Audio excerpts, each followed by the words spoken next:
Let's take a look how we can make something like this. This is the continuation of the previous scene in which I've added a character who was seemingly starting to run and then jumps against the door the moment it is closing and then falls off, and it's obviously very, very depressed. So we're going to use the same approach that I've discussed with door closing, so I'm not going to go through that again, but I'm going to show you everything about adding the character to this and how to animate him and how to make him fall off the door and how easily that is done in iClone. Here is the project in iClone, so we're going to end up with something very similar to this. I'm going to delete everything except for the door that is still closing because I need that as a timing reference. We're going to need some reference geometry so that we know in iClone where we're going to want to walk to and from. And the thing with this particular set is that if I click on the floor here, you can see that this is in fact a landscape object. Now, back in the day from, I believe, Unreal Engine 5.3, it was possible to bring a landscape into iClone just by clicking on here and transferring to iClone. That worked perfectly fine. Sadly, that no longer works. I'm not entirely sure why. So if we wanted to bring out the whole landscape, which is a really large object, we have to do that manually. You can still do that, but we don't really need all of that. If you did want to do that just on this node, you would go to File with the landscape selected, and then you say Export Selected. Either FBX or OBJ will work fine, and then you can import that manually into iClone. I'm not going to do that. I'm going to use a different trick here. I'm going to go and bring in some proxy geometry. Thankfully, my landscape is completely flat, so I can go and grab a cube here from the shapes category. And once that is in, I can just go and turn this into a little walkway here, just with the regular transform and scale tools. So this is going to be my walkway, just as a proxy geometry that I know how wide my walkway is and where it's going to lead up to. We have this sort of a step geometry here. By the way, if this is too dark and you can't quite see what you're doing in Unreal Engine, not every set is illuminated all that well. You can switch from lit over here to unlit, and that will get you into this mode that lets you see just the textured surfaces without any light there. And if you want to save some resources while you're at it, hit Control R. That will go and switch this mode on, which will disable real-time preview basically. So the viewport isn't calculated 60 or more frames a second, and the fires and all that will stop burning, and that's going to give your GPU a bit of a rest. So I'm going to go and sink my cube just about into the ground here, that it just about protrudes, but I also need to go and copy out this little step that we have here on the lead up to the door.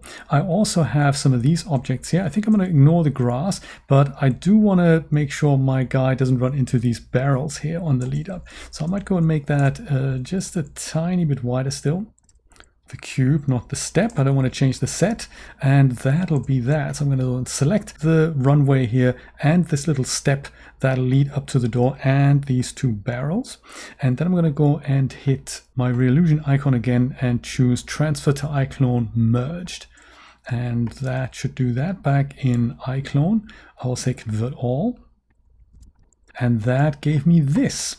So that's pretty much all I want, except perhaps I don't want the runway to be quite as bright. So if I want to go and turn that down a little bit, I'm going to go and hit the Modify tab here, and then I'll see which one the cube is. So that's basic shape material here. That's the white stuff. So I'm going to go and turn that down a little bit, just like that. It gives my retinas a bit of a rest here. Perhaps I'm going to give it a little color, maybe lilac. That's perfect. Okay, so now all I need is a character. You can pick anything that the Reallusion library has to offer.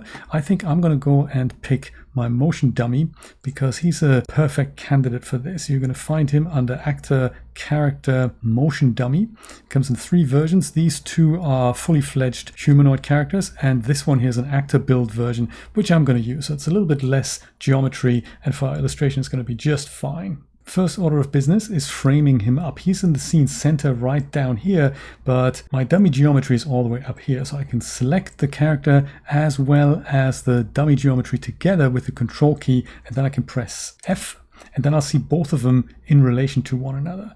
Now I can just go and select the character here, bring out my manipulator and bring him roughly where he needs to be. So F will view the scene from the front. If I go to select D on the keyboard, then you can see that he's not actually where he needs to be. So I'm going to go and move him over here, and then with Y further back. Or if you frame up both, again D and select the character and move him that way. And this is done with S. S is a side view, and that means we're now almost there. He's still facing the wrong way, but this is a good way to line up these two objects in iClone together. So select multiple objects with Control, and then you have the A, S, D and F keys that you can use to look at the character or at both of these props from all directions, and then you can line them up better. So my guy is obviously facing the wrong way. He's also not quite on the ground. Let's do that first. On the ground, then I hit E, and now I can go and turn him around. And perhaps he's going to start walking from the barrels here. We'll see what the timing is going to be like. Sort of an almost diagonal line straight towards the door, like that. Okay, F3 to bring up my timeline again. And let's pick out an animation. I've got something that I thought worked quite well from the classical cartoon act and move male collection here. I'm going to pick the Run collection. And there's this one, Run Away M1S. M2L, and there's the 3E. So these three go together. This is the start, this is the middle loop, and this is the end here. So I'm going to use this one. And with my character still selected, I'm just going to make sure I'm on the first frame of the animation here. And then I'll double click the Runaway M1S animation. That's the start of the animation. And that's going to make him look around and start running. So then at the end of this, I'm going to go and double click the next motion, this Runaway M2L. That will make him run. And I think we probably need another block. So I can either go and extend that, or I'm just going to go and double click the motion again. So he runs slightly further to the door, and then we're going to go and break the clip, perhaps when he goes and puts his right foot on the ground, just about when he puts his right foot down like this. So I'll select that clip, Control B, we'll break that. We'll select the last clip and delete that. And now I can see that I think his alignment towards the door isn't quite correct. I want him to go into a straight line towards the door. So I think when he starts out, I might just go and bring him over a tad. Like so. That means when he ends, he's probably going to be exactly at the door. I see this is perfect. Okay, so I'm going to bring my playhead forward to maybe frame 140, 145. That'll be the distance he will jump now from here until he's flat against the wall. And there's multiple ways of doing that. I'm thinking I'm going to use AccuPose for this, but you can dial in a regular pose as well. So there's something I wanted to show you just in case you've come up against this and you're mixing a motion with something like a pose or an AccuPose pose. There's this button here that says auto extend. If that is off, you're not going to get a transition between here and there. It's going to just be a gap, and it'll be very difficult to get that transition back. So if you wanted a transition, make sure this is on. I'll go and show you what happens if we do it and what happens if we don't do it. First of all, we're going to need to set a keyframe here so that the rest of the animation doesn't get screwed up. So at the very last frame, I want my motion to remain intact here. Press N to bring up the Edit Motion Layer panel and just press Set Key. And that will set a keyframe down here, which is why I've opened up the Motion tab here. So we can see that here. Now I'm going to go and move my playhead over to save frame 140, 145, something like that. And this is the duration that I want my guy to spend jumping in the air and flying against the door. So I'm going to do that with AccuPose. I'll close down the Edit Motion Layer panel. And notice this little button here. I'm going to go and keep it off just for a laugh, open AccuPose, and then find something in the pose presets here that is under the Action Adventure category that you get with AccuPose Infinity. There's a pose that looks quite nice, which is this one, a hit from behind. So if I go and double click that now, oh, there's also a pose alignment that I need to have a look at. I can either align against the hip or the root. Let me try the root first and see how that goes. May work, may not work. Double click, hit from behind. That is now going to apply that pose to my guy, and he remains in the correct orientation, so that's what I want. But notice there's no transition between him stopping to run and him being in the air.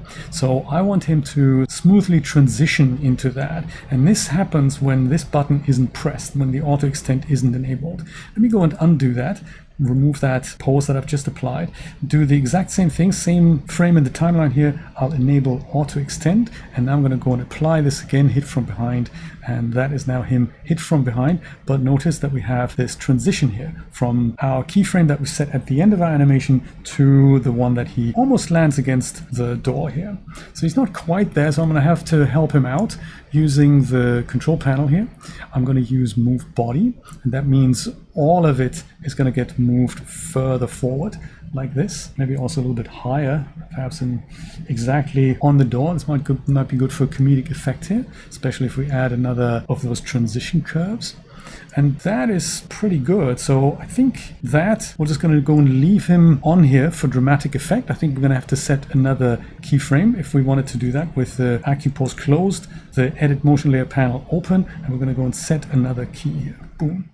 So that means nothing should happen between him running, him landing flat against the door, and now at maybe frame 180, 185, something like that, we can find another pose on the floor if we want to. We can probably even just use this one and just go and rotate him so that he's on the floor. That's not going to be possible in IK mode, so we need to go into FK mode for that. I think if we were to rotate him around the root, that's going to introduce other issues. So let's rotate him around the hip and then just move him down. So let's just go and rotate control the hip movement here.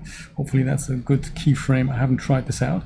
So let's go and rotate him like so, and then we'll go and switch back to the W manipulator, and then he's essentially just somehow crazy on the stairs here. That might be nice. Then we can correct the feet if we want to, but let's just see if this is actually working here.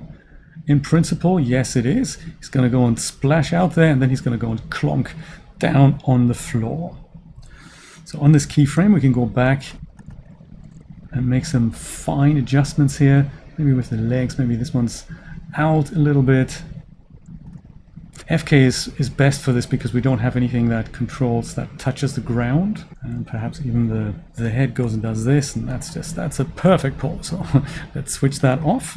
Oh, actually, no, let's not switch that off. Let's go and give ourselves a little bit of leeway up to here and again to bring that up, and just press another set key button here so we have that motion clip going on for a bit longer here. Okay, now we can close it down and admire our handiwork and see if we wanted to make any further changes there, perhaps with transition curves. So our guy is running, falls against that, and goes and plumps on the ground. So that's pretty cool, but I think with the transition curves we can make this even more spicy here. Just so we can keep watching this particular loop, I'm going to go and start my play range here, and then we can just go and watch this on loop and see if we can make it better. So as I said last time, we can use these transition curves here, and I think as he goes and bangs himself against that door, let's go and right click onto transition curve and use the end in a bounce. So that's going to get us a little bit of a bounce there, or we try the stuttering start and at the end. I'm not sure if that's going to be great here. No, I think it's going to be end in a bounce. Let's do that. And then also do that on the next two keyframes here. This one we're not going to see a difference, I don't think, but as he goes and comes down and lands on the floor, I think that's going to be another good one to end in a bounce. Or perhaps elastic start and end, that might be nice too. No, that wasn't it. So we're going to go with end in a bounce. And that gets that little cartoony effect there. So he's going to go and land against the door and then just goes and lies down flat.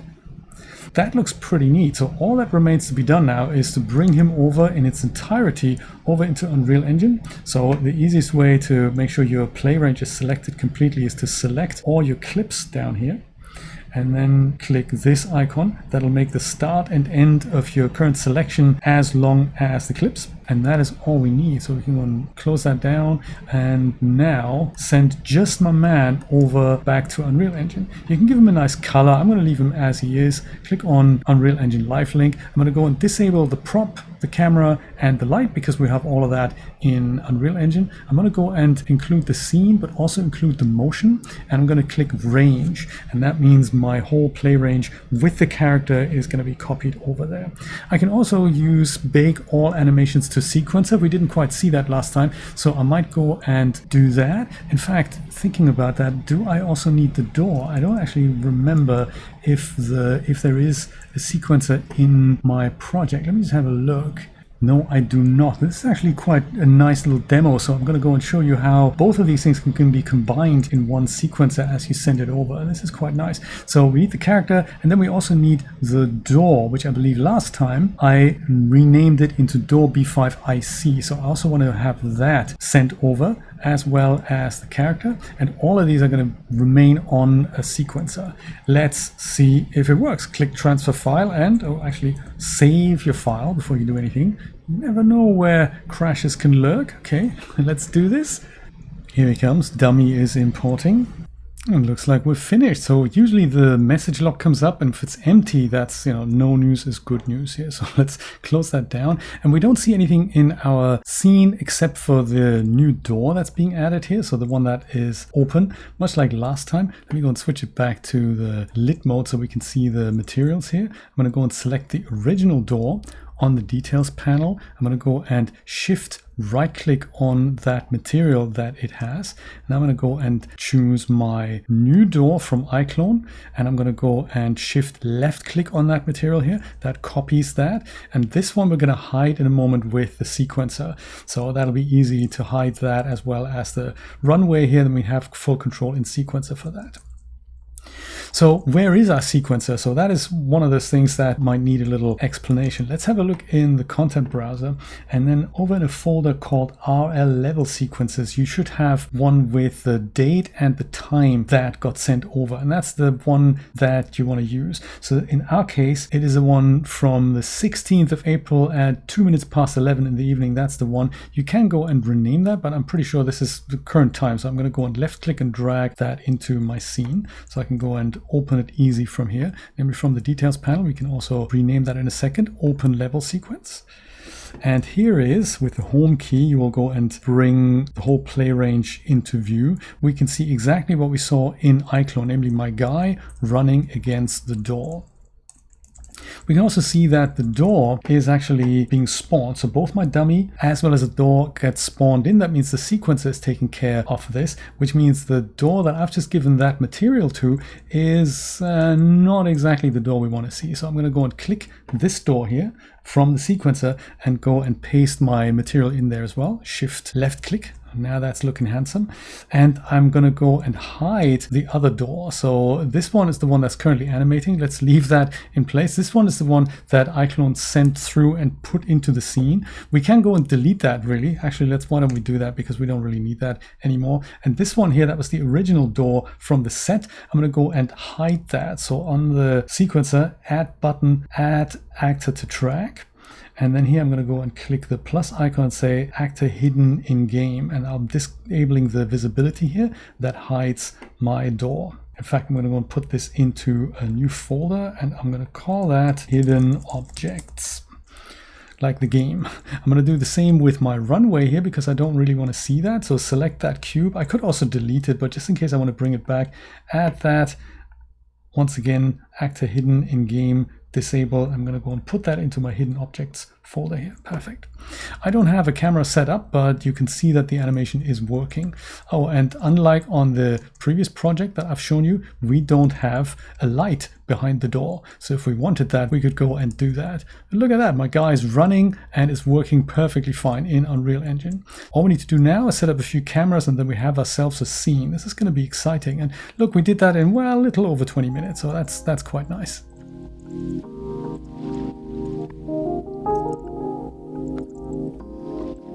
Well, there's our light. Let's go and set up a little camera here while we're in the zone.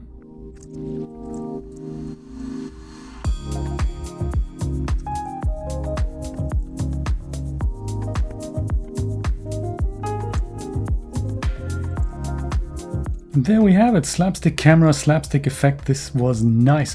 I hope you got a lot out of it. It does take practice to get this right, but hey, you're gonna get there, I promise you. And with iClone by your side, this is a really, really easy job to do that. And just keep doing it, and the more you do it, the better you'll get at it. Thank you so much for watching. I will see you next time. Take care. Bye-bye.